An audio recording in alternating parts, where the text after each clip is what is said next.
Vareni staltbriežu un alņu ragi, bebra galvaskausi un vilku ādas. Tā ir tikai daļa no šobrīd Lubānā skatāmajām medību trofejām. Kopumā izstādē, ko organizē biedrība Latvijas Mednieku savienība, Latvijas medību trofeju vērtēšanas Nacionālā komisija un Lubānas apvienības pārvalde, piedalās 50 mednieki ar 122 dažādām trofejām. Mednieki cenšas likt tās lielākās trofejas, atved, un tad eksperti novērtē, sadala pa medaļām, zelta, sudrabs, bronza. Kā redzat, daudz arī bez medaļu ir.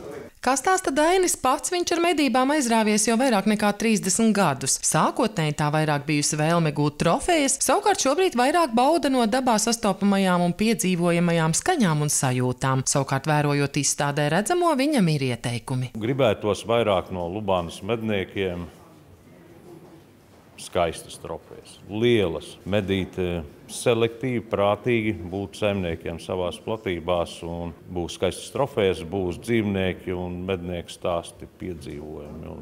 Un arī šogad Latvijā alnis vairs netiek dalīts, govs un bullis, tā ka medniekiem ir tiešām jāparāda savas zināšanas, jābūt gudriem, kā medīt, jo dabā jābūt līdzsvaram.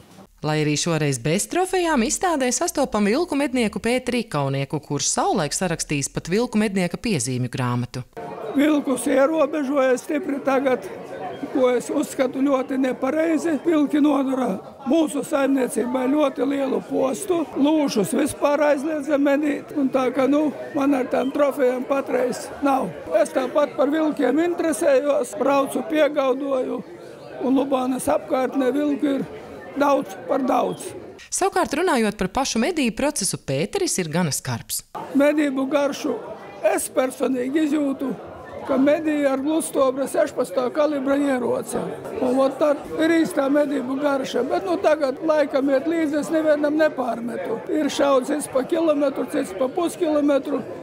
Manā ieskatā tās vairs nav īstās medības. Starp izstādes apmeklētājiem arī kādreizējais lubānietis Valdis Veips, kurš tagad medī Bauskas pusē, un kā jau profesionālam medniekam viņam savi vērojumi. Skatāmies uz brieža ragiem, tad šeit tie ragi ir tumšāki nekā pie mums, jo mums ir gaišāki. Un, manuprāt, tas ir tāpēc, ka šeit ir vairāk skuju koku meži, un viņi arī ragus noberžot, un visur vairāk ir tie sveķi, un tā ļoti skaisti ir aļņi, jo mums tieši tur, kur es medīju, mums ļoti maz aļņi ir, un pie tādām skaistām trofejām mēs nemaz netiekam. Kad lūdzu medniekiem oponēt tiem, kuri medību procesu uztver kā nežēlīgu, saņemu pārliecinošas atbildes. Medības arī regulē dzīvnieku skaitu.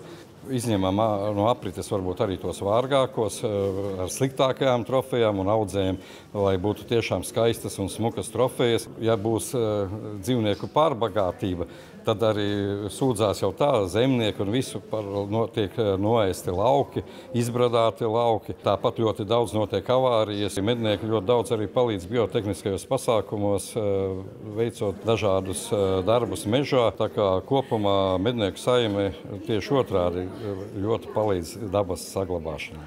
Cilvēks jau ir tik tālu dabā iejaucies, ka daba bez cilvēka vairs nespēj sevi tā atregulēt.